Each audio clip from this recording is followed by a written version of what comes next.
Welcome students. आज हम करने जा रहे हैं रिग्रेशन का क्वेश्चन नंबर 7 जो आपके सिलेबस में है और बहुत ही इजी क्वेश्चन है बट इंपॉर्टेंट क्वेश्चन है। 2 मार्क्स का क्वेश्चन आ सकता है आपके में। ठीक है, तो क्वेश्चन आपका कह रहा है कि find the coefficient of correlation. Coefficient of correlation होता क्या चीज़ है मैं आपको बता दूं, that is called r. R एक सिंबल होता है कोफिशिएंट ऑफ कोरिलेशन का, जिसका जो फॉर्मूला अगर रिग्रेशन लाइंस दी गई हैं, दीज आर रिग्रेशन लाइंस, तो इसका जो फॉर्मूला अप्लाई करते हैं वो होता है r is equal to plus minus under root b x y into b y x. इस फॉर्मूले से हम लोग इसको सॉल्व करते हैं। क्लियर? इस फॉर्मूले से हम लोग इसको सॉल्व करेंगे। अब ये b x y b y x है क्या है, मैं आपको फिर से याद दिला दूं, these are the regression coefficient. Regression coefficient आपको रिग्रेशन लाइन से फाइंड आउट होता है, और वैसे रिग्रेशन लाइंस हमेशा एक स्टैंडर्ड फॉर्म में, रिग्रेशन लाइन हमेशा एक स्टैंडर्ड फॉर्म में आता है। तो रिग्रेशन लाइंस स्टैंडर्ड फॉर्म क्या होता है मैं लर्न करा देता हूँ। वाई ऑन एक्स होता है एंड एक्स ऑन वाई होता है। अगर वाई ऑन एक्स की बात करूंगा तो लिखोगे y is equal to a x plus b, and this one लिखोगे तो x is equal to a y plus b. यहाँ जो a वर्ड मैं यूज कर रहा हूँ this is called regression coefficient, यानी कि जो x के साथ वेरिएबल होता है, x के साथ जो भी कोफिशिएंट होता है वो आपका रिग्रेशन कोफिशिएंट होता है। सपोज करो y is equal to 3x plus 5, एक फॉर एग्जाम्पल ले रहा हूँ, मैंने लिख दिया तो इसका रिग्रेशन कोफिशिएंट 3 हो गया है, क्योंकि y is equal to something लिखा है, therefore this 3 is called by(x). तो यहाँ आंसर आ गया 3। तो ये तो आपको हो गया रिवीजन वर्क जो मैं पहले आपको क्लास में बता चुका हूँ। अब मैं आ जाता हूँ अपने क्वेश्चन पे। यहाँ पे आपको 2 रिग्रेशन लाइंस दी गई हैं, बट आप दोनों में जज नहीं कर पा रहे हो कि which is your y on x and which is your x on y, क्योंकि जब तक आप जज नहीं करोगे आप नहीं बता पाओगे कि बी एक्स वाई कौन सी रिग्रेशन कोफिशिएंट है और बी वाई एक्स कौन सा है। तो हम इसमें क्या करते हैं, हम लेट कर देते हैं x ऑन y अपनी तरफ से और एक लाइन ड्रॉ कर दो, और y ऑन x, यानी हमने लेट कर लिया है दोनों लाइंस को। सपोज करो इसको मैंने x ऑन y किया है तो मैं इस तरह लिखूंगा, बहुत सिंपल मेथड है, आपको समझ में आ जाएगा एक बार में। और इसको मैंने y ऑन x लेट कर लिया है, तो जब मैं कोई इक्वेशन लेट करूंगा तो उसको उसके फॉर्म में चेंज करूंगा जो कि इसका स्टैंडर्ड फॉर्म है। बहुत इजी है, x को मैं स्टॉप करूंगा, मेरे पास आ जाएगा 2y minus 3। Now b x y is equal to 2। अब देयरफॉर अगर मैं इसको x ऑन y लेट करता हूं तो बी एक्स वाई ये आ रहा है, और बहुत अच्छी चीज है, आपको y ऑन x अगर इसे लेट करना होता तो वो आपका एज इट इज होता, बस अपोजिट हो जाता है, यानी रेसिप्रोकल। तो ये आपको मैजिक से मिल जाएगा। Learn it, the magic is this one, if this line is x on y then b x y 2, और अगर इसी लाइन को y ऑन x मानोगे तो कुछ मेहनत नहीं करनी, तुरंत आपको रिवर्स कर देना है। तो एक पेयर आपका ये मिल गया है। फर्स्ट इधर मैंने y ऑन x लिया है तो मैं इसको y is equal to 4x with negative sign minus 1 upon minus 5 upon minus 5, that's good. तो बी वाई एक्स मेरे पास आ गया है 4 upon 5। This is your equation number 2। ये फर्स्ट सेकंड यानी ये एक पेयर आपका बन गया, this one and this one, जिसमें x ऑन y का ये कोफिशिएंट है, y ऑन x का ये coefficient. But what about this one, therefore आप लिख देना b x y is equal to 5 upon 4। Sign same रहेगा, कोई प्रॉब्लम नहीं आएगी। अब आपको जज करना है कि फर्स्ट पेयर में यानी 1 एंड 2 एक पेयर हो रहा है, और आप थोड़ी देर के लिए इसको 3 4 एक पेयर हो रहा है। तो 1 एंड 2 पेयर लेता हूं तो आर इज इक्वल टू आ जाएगा, देखिए यहाँ सारे पॉजिटिव हैं, मैं आपको बता चुका हूं प्रॉपर्टी आर की, अगर सारे पॉजिटिव होते हैं तो बाहर भी पॉजिटिव आ जाएगा, बिकॉज यहाँ बोथ साइन है, are this one and this one are same sign. तो बहुत स्लो प्रोसेस से कर रहा हूँ, अच्छे से आपको समझ में आ जाएगा। 2 into 4/5 is equal to under root 8/5 which is greater than 1। ये आपको साफ क्लियर है, कैलकुलेट करने की भी जरूरत नहीं है, विच इज ग्रेटर देन 1। और आर एक स्टैंडर्ड रिजल्ट देता है, वो मैं यहां लिख देता हूं, आर इज ऑलवेज -1 से 1 के बीच लाई करता है, इसको याद रखिएगा। आर की वैल्यू हमेशा -1 से 1 के बीच है, बट यहां आपका जो आंसर आएगा क्या वो 1 से ग्रेटर होगा? यस, श्योर ग्रेटर होगा। क्लियर? अब मैं इसका रिवर्स ले लेता हूं, तो फर्स्ट पेयर आप लिखोगे, फर्स्ट पेयर आपका क्या है, दिस वन, तो ये रॉन्ग हो गया। सेकंड पेयर आपका क्या बन रहा है, बहुत इजी तरीके से कर लो, बहुत ही सिंपल समझाने की कोशिश कर रहा हूं। B r is equal to 1/2, ज्यादा फॉर्मुलेटेड भी नहीं करना है, 5/4 रूट कर लो, अभी आपको खुद समझ में आ जाएगा। 5/8, यस, देखिए आपका यहाँ 8/5 आ रहा था, इसका रेसिप्रोकल ही आया है, बिकॉज अगर ये पेयर रॉन्ग है तो नेक्स्ट पेयर जरूर सही होगा, तो आपने कर दिया दिस इज लेस देन 1। तो आर आपका कितना आ गया, अंडर रूट 5/8, गुड वन, बहुत सही, क्लियर हो गया आपको। तो second pair is right, are आई, ये सेकेंड पेयर ही सही है। इसका मतलब आपका बी वाई एक्स 1/2 आ गया, तो आर की वैल्यू आपने जज कर ली है कि रूट 5/2 रूट 2 है, इसको डेसिमल में चेंज कर सकते हो कैलकुलेटर से डिवाइड करके, कोई इशू नहीं होगा उसको।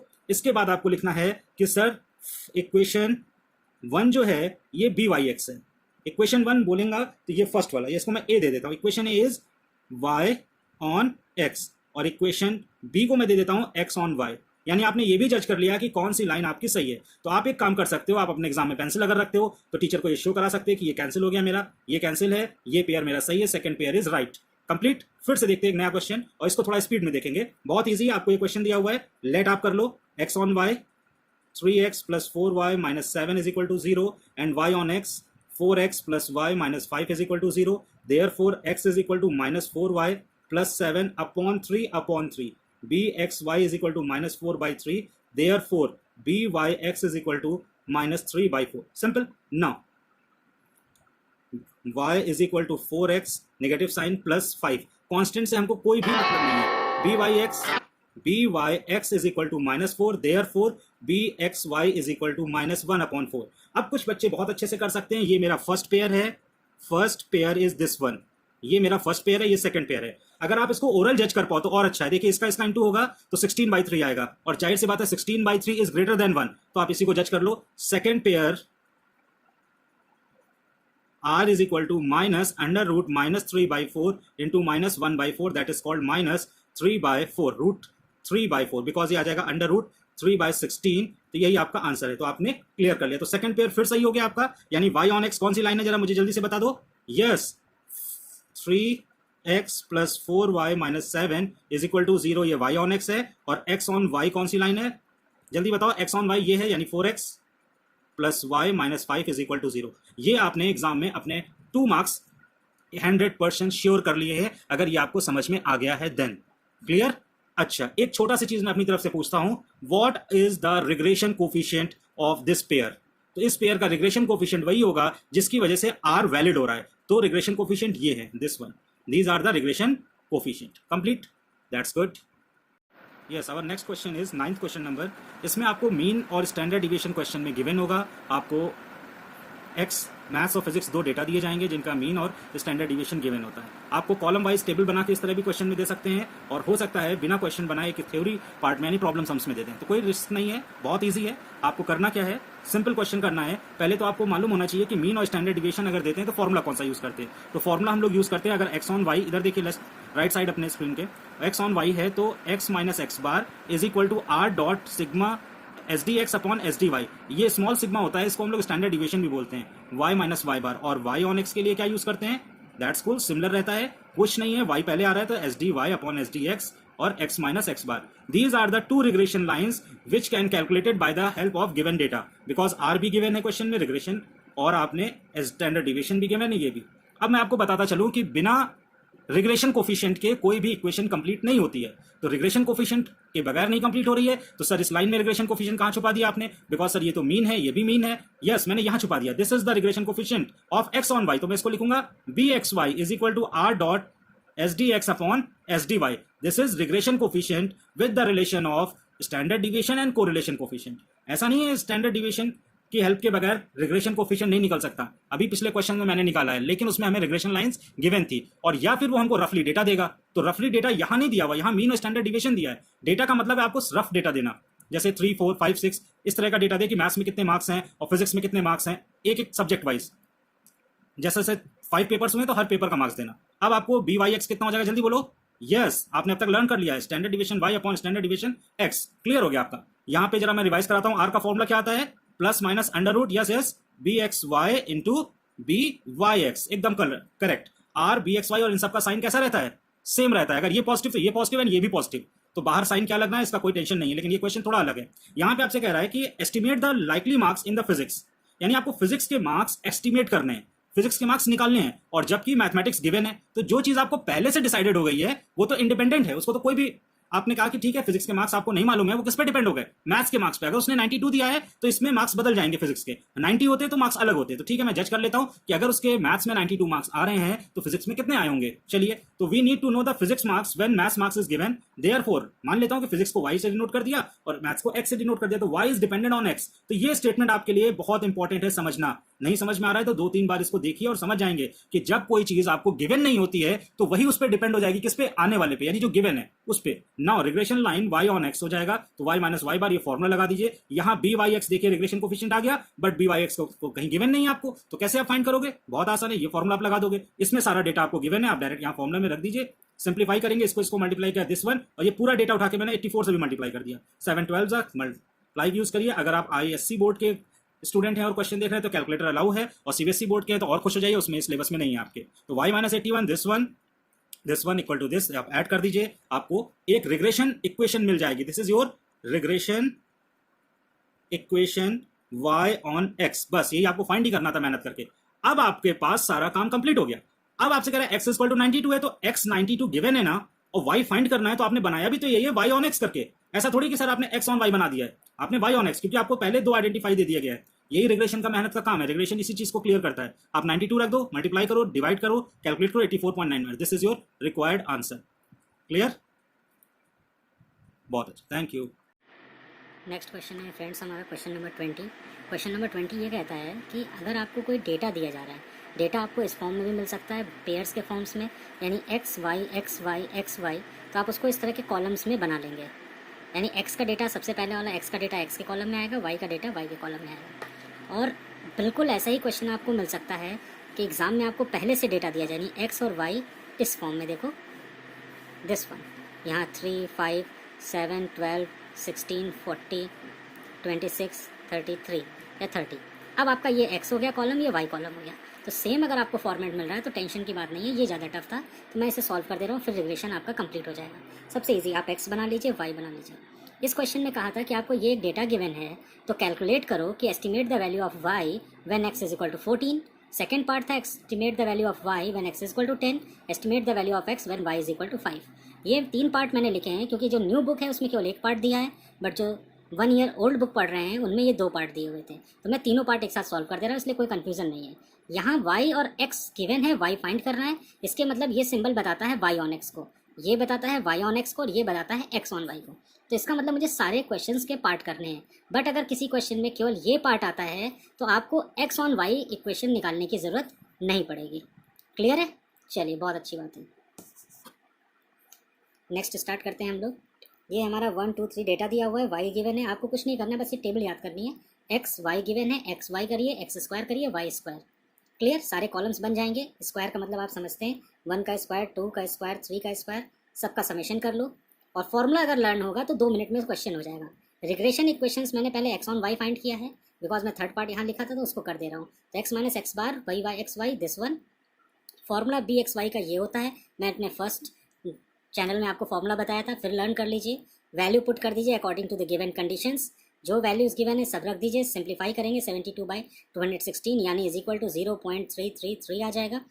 हमें थर्ड पार्ट में एक्स ऑन वाई था, तो एक्स ऑन वाई किया मैंने, एक्स माइनस एक्स बार वाला फॉर्मूला लगा दिया, दिस वन, और आपको सॉल्व कर दिया। वैल्यू पुट किए, बस इसका ध्यान रखिएगा सही तरीके से। क्लियर? कि वैल्यू आप सही रखेंगे तो आपको क्वेश्चन आ जाएगा। अब कह रहे हैं y इज इक्वल टू 5 है इस क्वेश्चन में, तो y इस x की, इस y की जगह पे आप 5 रख दीजिए, आपका आंसर क्लियर हो जाएगा। तो फ्रैक्शन में भी आ सकता है, मिक्स्ड में भी आ सकता है। x बार निकालना आपको बहुत आसान है, y बार भी आसान है, क्योंकि sigma x upon x n होता है और ये सिग्मा y अपॉन n होता है। क्लियर? फर्स्ट पार्ट आपका कह रहे हैं कि when find y when x is equal to 14, यानी y ऑन x फाइंड करना है। तो कुछ नहीं, कॉलम टेबल में बना चुका हूँ, टेबल आप देख रहे हैं अच्छे से। फिर मैंने क्या किया है, y ऑन x लिखा, y ऑन x यानी y is dependent on x, तो y minus Y bar is equal to this one. As it is formula follow किया, वैल्यू फाइंड की, और इसको वैल्यू में करके यहाँ पे एक इक्वेशन मैंने बना दी है, दिस वन। अब when x is equal to 14, तो इसी इक्वेशन में आप वैल्यू रख दीजिए, आपका आंसर आ जाएगा। यही आंसर आपका आ रहा है, this is the approximation sign है 22।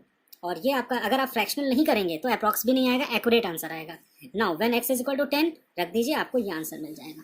क्लियर है? तो इस तरह आपको ये क्वेश्चन करना है, बहुत ध्यान से समझ लीजिए, बिल्कुल भी टफ नहीं है, बस टेबल आप बना लेंगे तो ये क्वेश्चन कंप्लीट हो जाएगा। फिर आता हूँ, थोड़ा सा हिंट देता हूँ, अगर लार्ज नंबर का डेटा होता है तो इसमें कुछ नहीं करना है, आपको सेम वैसे ही करना है, बस अप्रॉक्सीमेशन मेथड यूज़ करना है एक। आप क्या करोगे, सारा डेटा लिख लोगे। ये क्वेश्चन नंबर 21 है, उसमें आपको डेटा लार्ज दिया हुआ था, आप लार्ज डेटा लिख लीजिए, नंबर्स बड़े हैं, इसका स्क्वायर करना या इसका स्क्वायर करना थोड़ा प्रॉब्लम क्रिएट करता है। तो मैं क्या करूँगा, इनका समेशन निकालूंगा, इसका समेशन निकालूंगा, दैट इज कॉल्ड, यस सही कह रहे हैं आप, सिग्मा एक्स, यानी कि ये बी वैल्यू है, तो सिग्मा वाई अपॉन एन, ये बी के लिए मैंने माना था, तो अप्रॉक्स 140.336 आ रहा है, तो मैंने अप्रॉक्स 140 ले लिया मीन। इसका मीन मैंने 52 ले लिया है, जबकि 52.33 आ रहा है, तो कोई भी मीन मैं ले सकता हूँ, ऐसे कोई प्रॉब्लम नहीं है, एकदम सही कह रहे हैं आप। उसके बाद आप क्या करेंगे, x माइनस ए, x कितना है 56, 56 माइनस 52 करोगे तो पॉजिटिव 4 आएगा, बट 42 माइनस 52 करोगे तो माइनस 10 आएगा, और 72 माइनस 52 करेंगे तो 20 आएगा। तो इस तरह आप सारा डेटा लिख लीजिए, और यहाँ पर आकर के सिग्मा यू फाइंड करिए, सिग्मा वी फाइंड करिए, सिग्मा यू वी फाइंड करिए, यू स्क्वायर और वी स्क्वायर, यानी अब आपको एक्स वाई का कोई काम नहीं है। अब यू वी में आप चलेंगे और अपने सारे क्वेश्चंस को यू वी की हेल्प से सॉल्व करेंगे, तो आपका जो फॉर्मूला कन्वर्ट हो जाएगा वो ये हो जाएगा, एक्स माइनस एक्स बार बराबर B U V is equal to Y minus Y bar तो बी यू वी कहाँ से निकलेगा, सेम फॉर्मूला इससे निकलेगा, u और v, u की जगह x आ जाएगा, देखिए यहाँ पे u की जगह x आ जाएगा और y की जगह v आ जाएगा। तो फॉर्मूला क्या हो गया, B U V is equal to yes N sigma U V minus sigma U sigma V, correct है, upon N sigma V square minus sigma V का होल स्क्वायर। और पूरे फॉर्मेट में कहीं कोई चेंज नहीं है, एक्स बार और वाई बार, लिसन अगेन, एक्स बार और वाई बार हम हमेशा ओरिजिनल ही लेंगे, जो मेरा ये ओरिजिनल आ रहा है, 52 या 140 नहीं लेंगे। उसके बाद आपका वाई ऑन एक्स इक्वेशन आ जाएगी, इसमें रख दीजिए। ये चीज़ निकालने के लिए, दिस वन फाइंड करने के लिए ही हमने ये यू और वी मेथड लगाया कि कैलकुलेशन हमारी आसान हो जाए। तो जब u और v मालूम हो जाएगा तो u v v स्क्वायर और v स्क्वायर निकालना तो बहुत आसान हो गया। क्लियर है आपको, क्लियर। u v अगर आपने x और y डेटा दिया हुआ है, u और v फाइंड कर लिया, जहाँ a और b अप्रॉक्स मीन है, तो अप्रॉक्स मीन निकालना आता है, तो u v फाइंड करना बहुत आसान है। इस कॉलम को इससे मल्टीप्लाई कर दो, u स्क्वायर निकालना और आसान है, आप इसको इससे मल्टीप्लाई कर दीजिए, स्क्वायर कर दीजिए, v स्क्वायर निकालना भी। तो यहाँ केवल डेटा चेंज हुआ है, यानी x y की पोजीशन, बाकी पूरा क्वेश्चन वही है। तो सेम फॉर्मूला आपको यूज़ करना है, फॉर्मूला आपको यही यूज़ करना है। बस आप देख रहे होंगे यूवी नोटेशन चेंज हो गया है, फॉर्मूले में कोई चेंज नहीं आया, इसलिए यहाँ पे भी कोई चेंज नहीं आया, एक्स बार और वाई बार, बस यहाँ पे कैलकुलेशन के लिए ये चीज़ करते हैं। ये तो मैंने प्रीवियस क्वेश्चन के लिए बताया था। तो इस तरह आप सारे क्वेश्चंस कर लीजिए प्लीज़, और अपना आंसर चेक कर लीजिए। Thank you. और अगर आपको लगता है कि रिग्रेशन वाकई ईजी है और आपको समझ में आ गया है, सारे टॉपिक मैंने दोनों वीडियो में कवर कर लिए हैं, तो प्लीज़ लाइक करिए और अपने फ्रेंड्स के साथ शेयर करिए, जिससे उनको कुछ हेल्प हो जाए। और any suggestion, so please serious students, आप मुझे सजेशन दें तो मैं और क्लियरिटी लाऊं। Thank you.